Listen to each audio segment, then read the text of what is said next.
Hello everyone, welcome to the class. आज करते हैं structure and function of thyroid gland. Thyroid gland जो है बॉडी की लार्जेस्ट एंडोक्राइन ग्लैंड है और इसका वज़न जो है अराउंड 25 ग्राम्स होता है। अगर हम इसकी लोकेशन देखें तो वो गले के आगे, यानी कि ये देखो ट्रैकिया के आगे जो है एक इस तरह इस शेप की यू कैन से दो लोब्स प्रेजेंट होते हैं और ये दो लोब्स जो है इस तरह से बीच में कनेक्टेड होते हैं। इस कनेक्शन को बोलते हैं इस्थमस। लोअर एंड पर, लोअर लोब पर ये कनेक्टेड है। ये देखो इस तरह से ये जो है ग्लैंड है और ये जो ग्लैंड है ये छोटे छोटे इस तरह से लोब्यूल से बनी हुई है। एक बार स्ट्रक्चर पर आने से पहले इसका ओरिजिन देखते हैं। ओरिजिन इन द सेंस कि जो थायराइड ग्लैंड है वो प्रोटोकॉर्डेट्स में एक स्ट्रक्चर होता है, वो एंडोस्टाइल से इसका ओरिजिन हुआ है। कैसे? प्रोटोकॉर्डेट्स में अगर आप देखो तो इस तरह से जो है फेरिंग्स जो है बहुत ही वेल डेवलप्ड होता है और इस पूरे उस फेरेंजियल रीजन पर इस तरह से गिल स्लिट्स होती है क्योंकि वहाँ पे ब्रेंकियल रेस्पिरेशन होता है ना। और ये जो रीजन है यानी कि वेंट्रल रीजन ऑफ फेरिंग्स, यहाँ पर जो है क्या होता है, अगर मैं इसका सेक्शन लूँ, ये इस तरह से फेरिंग्स है और ये जो वेंट्रल रीजन है यहाँ पर जो सेल्स हैं, एपिथेलियल सेल्स हैं, वो इस तरह से प्रेजेंट होते हैं और वो सीलिएटेड होते हैं। और ये एपिथेलियल सेल्स क्या सिक्रीट करते हैं? म्यूकस सिक्रीट करते हैं। ठीक है। और म्यूकस क्या करता है? वाटर में जो फूड पार्टिकल्स आते हैं उसको ट्रैप करता है। करेक्ट। नाउ एज जैसे जैसे इवोल्यूशन आगे बढ़ा, प्रोग्रेस हुई, तो जब ये ब्रेंकियल रेस्पिरेशन से जब एनिमल्स पल्मोनरी रेस्पिरेशन पर आ गए तो क्या हुआ कि फेरेंजियल रीजन जो है वो रिड्यूस होने लग गया, यानी कि साइज़ वाइज भी ये जो है इस तरह से उसका जो टोटल विड्थ है वो भी कम हो गई और ये हाइट भी कम हो गई, यानी कि दोनों तरफ से length as well as breadth जो है वो रिड्यूस हो गई। और साथ साथ ये जो एरिया है जिसको हमने एंडोस्टाइल बोला है, इसको एंडोस्टाइल बोलते हैं, ये जो एंडोस्टाइल है ये भी अभी तक जो फेरिंग्स के वेंट्रल पोर्शन में प्रेजेंट था, अब ये एंडोस्टाइल भी सेपरेट हो जाता है, डिटैच हो जाता है फ्रॉम द फेरिंग्स। और इसको अब हम क्या कहते हैं? We call it as thyroid in higher animals. जैसे रेप्टाइल्स में सिंगल लोब्ड होता है, यहाँ पे ये टू लोब्ड है। ठीक है। अब हम देखें तो ये देखो आप, जो थायराइड ग्लैंड जो है इस तरह से इसमें बहुत सारे लोब्यूल्स हैं। अगर हम हिस्टोलॉजी देखें, उसका हम सेक्शन ले तो it would look something like this. ये देखो थायराइड ग्लैंड का हम सेक्शन ले तो देर आर वेरियस फॉलिकल्स। ये देखो फॉलिकल्स हैं और ये फॉलिकल्स जो हैं they consist of follicular epithelium. ये देखो ये एपिथेलियम है विच rests on a basement membrane. ठीक है। In the center of the cavity, if you see this yellow colored structure, this is known as colloid. Colloid is nothing but it is a glycoprotein जिसको हम कहते हैं थायरोग्लोब्यूलिन। ठीक है। थायरोग्लोब्यूलिन जो है ये अराउंड 123 टायरोसिन अमीनो एसिड का बना हुआ है। टायरोसिन अमीनो एसिड एक नॉन एसेंशियल अमीनो एसिड होती है। ठीक है। नाउ इसके अलावा आप देखो कि जो थायराइड ग्लैंड है that is covered by a capsule of connective tissue. ये देखो कनेक्टिव टिश्यू की कैप्सूल की बनी है और अंदर से भी जो फॉलिकल्स हैं वो कनेक्टिव टिश्यू से में एम्बेडेड है। इसके अलावा if you see there are, can you see these red coloured structures, these are nothing but blood capillaries. ठीक है। अपार्ट फ्रॉम दिस ये जो है फॉलिकुलर एपिथेलियम है। इसके अलावा there are certain cells like this isolated cells जिनको हम कहते हैं सी सेल्स या पैरा फॉलिकुलर सेल्स। और ये पैरा फॉलिकुलर सेल्स जो हैं they are also endocrine in nature. They release और they secrete calcitonin hormone which is responsible for maintaining calcium level in the blood. Right. Now see what happens is कि ये तो structure है thyroid gland का। ठीक है। Now how does it function? क्या होता है कि ये जो पैराफॉलिकुलर सेल्स हैं, ये एपिथेलियल सेल्स हैं, ये इनके साइटोप्लाज्म में स्मूथ एंडोप्लाज्मिक रेटिकुलम, या यू कैन से एंडोप्लाज्मिक रेटिकुलम जो है क्या करेगा, एंडोप्लाज्मिक रेटिकुलम सिंथेसाइजेस थायरोग्लोबुलिन, और वो थायरोग्लोबुलिन यहाँ कोलॉइड की फॉर्म में वो हो जाता है, स्टोर हो जाता है। ठीक है, इसके अलावा ये जो पैराफॉलिकुलर ये फॉलिकुलर एपिथेलियम है, ये क्या करेंगे, दे विल टेक आयोडीन, यानी कि सोडियम के साथ आयोडीन का सिम्पोर्ट होता है। ठीक है ना, सोडियम और आयोडीन का सिम्पोर्ट होता है, और आयोडीन जो है पैसिवली डिफ्यूज़ करता है कहाँ, इस ल्यूमेन में और इस कोलॉइड में। ठीक है, यानी कि थायरोग्लोब्यूलिन को आयोडिनेट किया जाता है, और थायरोग्लोब्यूलिन के आयोडिनेट होने के बाद जो हार्मोन बनता है उसे हम कहते हैं थायरॉक्सिन। ठीक है, दो तरह के हार्मोन बनाता है follicular epithelium, thyroxine which is you can से T4, यानी कि इट इज़ टेट्रा आयोडोथायरोनिन। और एक और हार्मोन बनाते, this is first second hormone, that is T3 which is try iodothyronine, यानी कि it contains three elements or three iodines attached with thyroglobulin, and thyroxine has four iodines or four iodines attached with one tyrosine amino acid। ये difference है।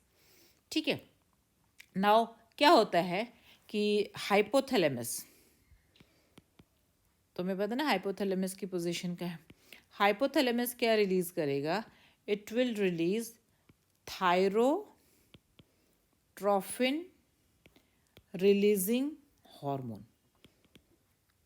ये जब body में thyroxine का level कम हो जाता है, hypothalamus thyrotrophin releasing hormone release करता है, जो स्टिमुलेट करता है एडिनो हाइपोफाइसिस को, यानी कि पिट्यूटरी ग्लैंड के एंटीरियर लोब को, एंटीरियर लोब ऑफ पिट्यूटरी, उसको स्टिमुलेट करेगा। फिर उसके रिस्पॉन्स में पिट्यूटरी क्या प्रोड्यूस करेगी, it will produce thyroid stimulating hormone. Thyroid stimulating hormone जाके किसको एक्टिवेट करेगा या किसको स्टिमुलेट करेगा, थायराइड ग्लैंड को। ठीक है, अब थायराइड ग्लैंड में मैंने बताया ना कि जो फॉलिकुलर एपिथेलियम है वो इस तरह की शेप्ड है। जैसे ही थायराइड स्टिमुलेटिंग हार्मोन से वो रिसीव करते हैं, तो ये सेल्स जो हैं वो एक तो इस तरह से कॉलमनार बन जाते हैं, और ये जो एंड है वो इस तरह से विलाई डेवलप कर लेते हैं। ठीक है, और ये जब विलाई डेवलप कर लेते हैं, then the thyroid gland releases hormone which we call as T3 and T4।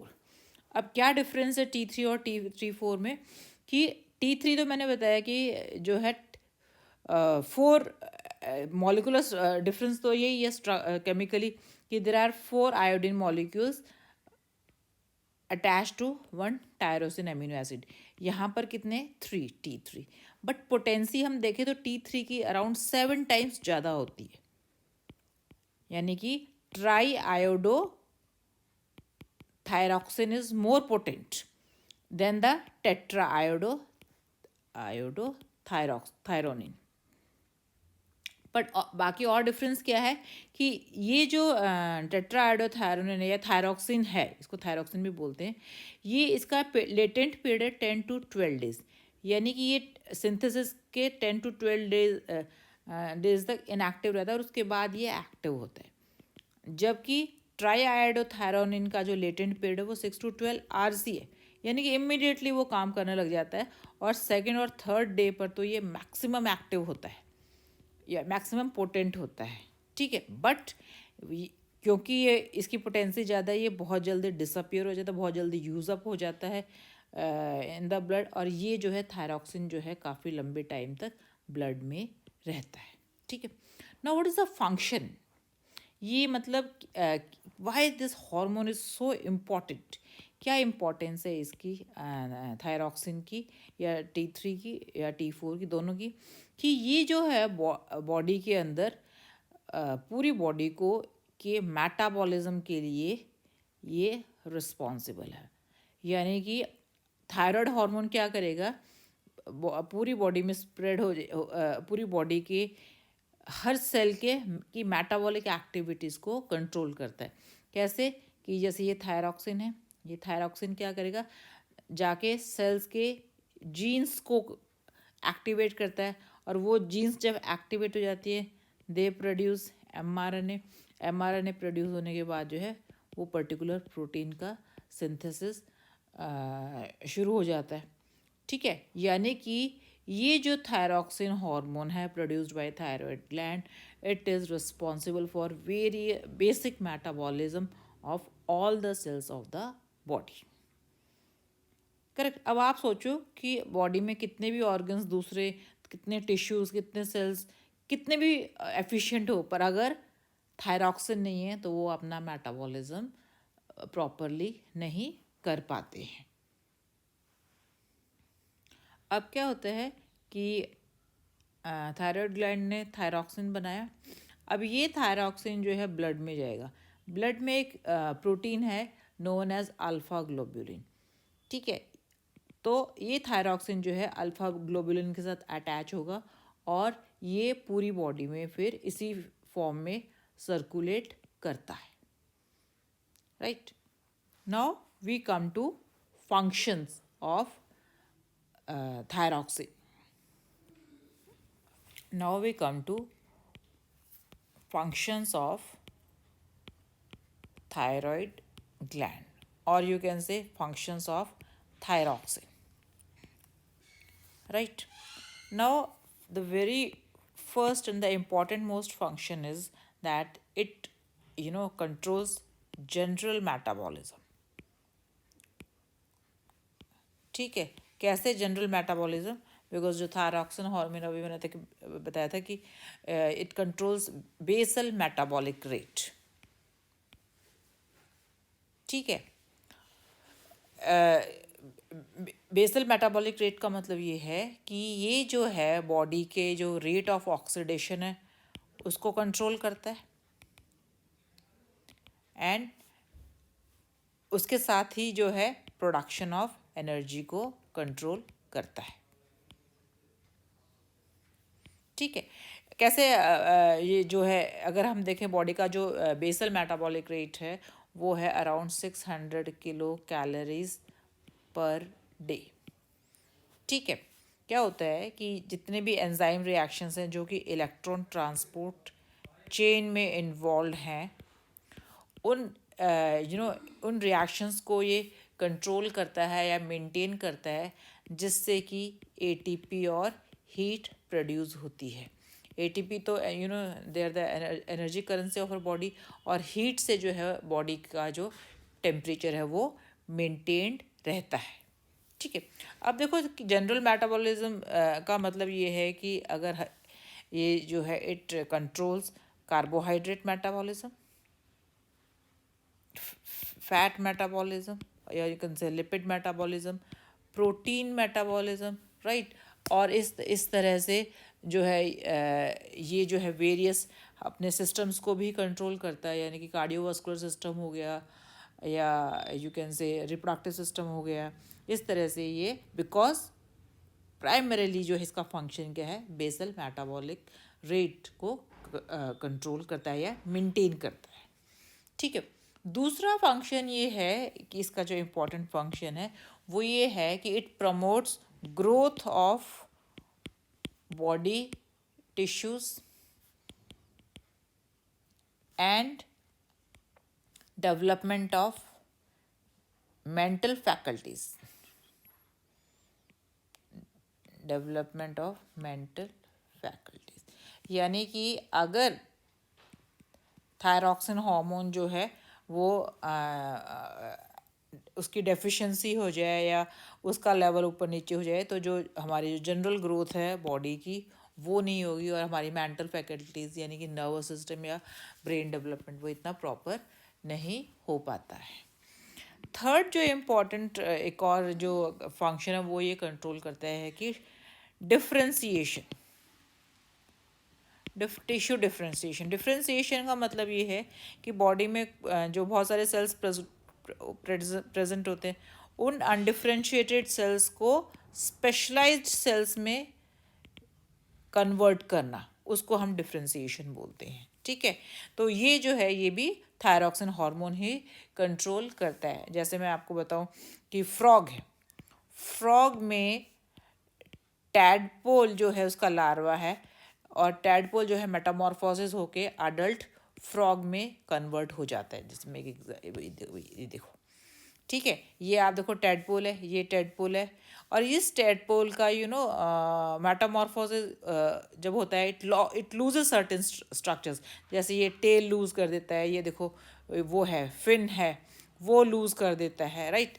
और इस तरह से कुछ चेंजेस आने के बाद जो है it gets converted into adult frog.